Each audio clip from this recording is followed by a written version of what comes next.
Made satisfied. Trusted, innovative, applicable.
Bisnis model kanvas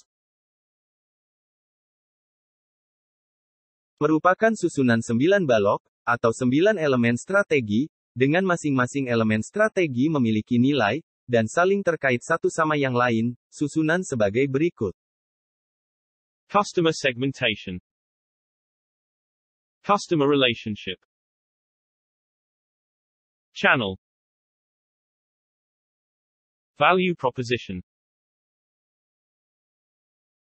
Key activities.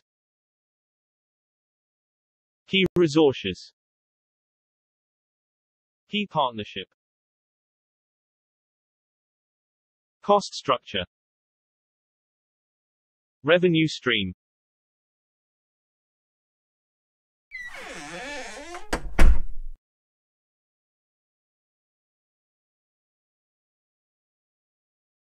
Baik.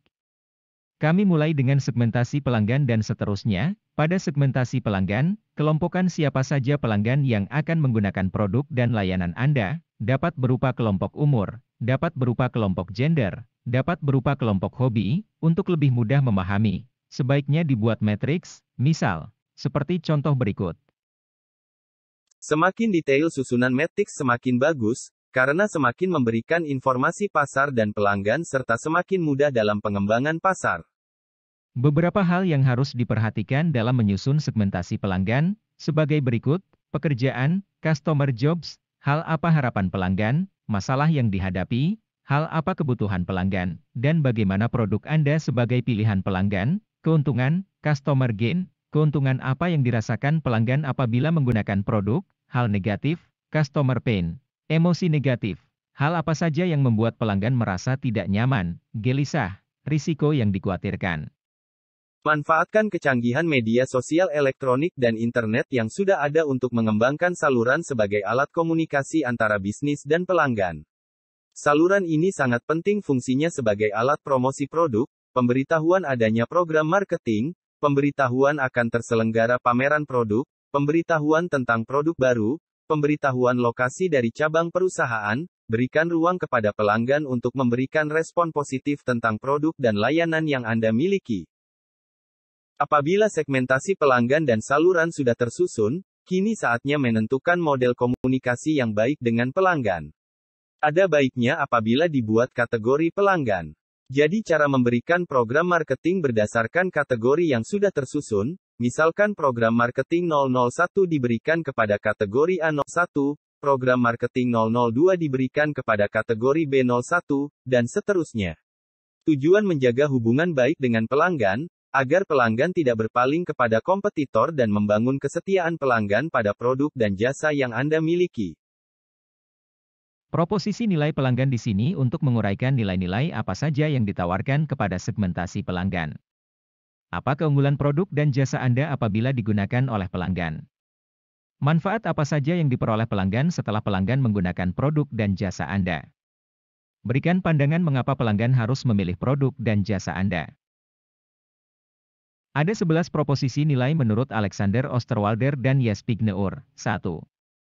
Newness. Nilai kekinian yang sebelumnya belum pernah ada. 2. Performance, peningkatan kinerja bisnis. 3. Customize, produk yang mudah disesuaikan dengan kebutuhan individual pelanggan. 4. Getting the job done, membantu pelanggan melakukan pekerjaan, memecahkan masalah tertentu. 5. Desain, desain produk, misal pada industri sepatu nyaman. 6. Brand, status, menunjukkan status sosial tertentu ketika memakai produk. 7. Price, menawarkan harga yang lebih terjangkau kepada segmen pelanggan yang sensitif terhadap harga. 8. Cost reduction, pengurangan biaya dari aktivitas yang dilakukan. 9. Risk reduction, pemberian garansi pengurangan risiko terhadap produk dan jasa. 10. Accessibility, memberi kemudahan akses kepada pelanggan untuk mendapatkan produk jasa tersebut. 11. Convenience, memberi kenyamanan dan kemudahan kepada pelanggan.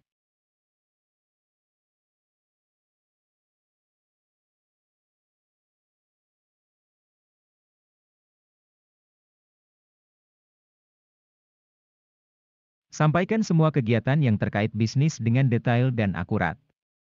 Tunjukkan semua jadwal kegiatan termasuk kegiatan rapat kerja, kegiatan kunjungan, kegiatan pemasaran, kegiatan penjualan, kegiatan audit, kegiatan rapat nasional. Semua kegiatan bisnis harus menghasilkan proposisi nilai untuk perusahaan.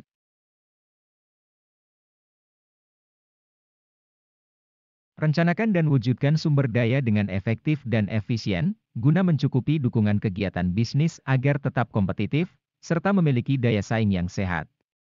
Kelola sumber daya dengan seksama untuk mewujudkan proposisi nilai, value proposition. Ada 4 kategori sumber daya. 1. Physical resource, gedung, tempat usaha, mesin, kendaraan, produk atau material. 2. Intellectual resource, hak cipta, merek, paten, kerjasama, penelitian dan pengembangan. 3. Human resource, manusia bersumber daya, personal beraktivitas dalam perusahaan. 4. Financial resource, kas dana, saldo tunai, kredit, dan surat berharga.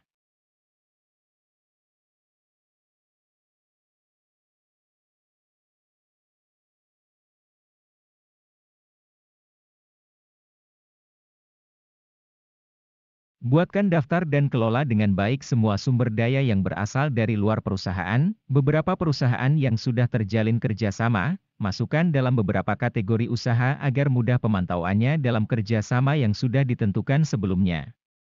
Kerjasama dalam daftar ini harus mendukung penuh kegiatan utama perusahaan dan berdampak mewujudkan nilai-nilai yang disampaikan kepada pelanggan.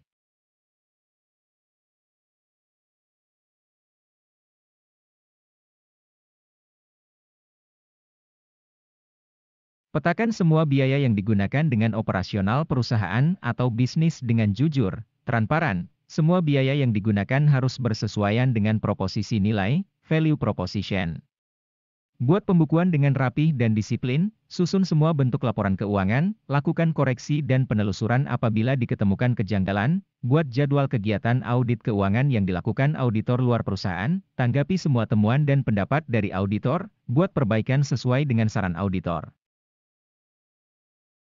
Utarakan semua jenis pendapatan tanpa kecuali yang terkait dengan kegiatan perusahaan, periksa kembali catatan pendapatan, periksa kembali semua dokumen tagihan, periksa kembali penerimaan denda, apabila ada, periksa kembali strategi penerimaan, rencanakan pembuatan strategi penerimaan baru untuk mendukung perkembangan pendapatan perusahaan. Pangkas prosedur yang berbelit-belit, jadikan seefektif dan seefisien mungkin.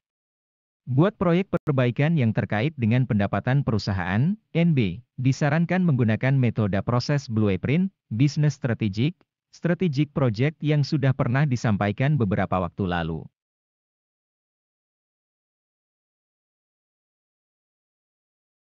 Pemaparan kami sebelumnya tentang proses blueprint, business activity, business strategic, asset enhancement, strategic project, cockpit management sudah dapat dioperasikan sesuai dengan kebutuhan perusahaan Anda, baik parsial maupun terintegrasi. Namun, akan jauh lebih baik apabila sebelum mengoperasikan metode di atas, dibuat dahulu bagian dari strategic, yaitu business model canvas.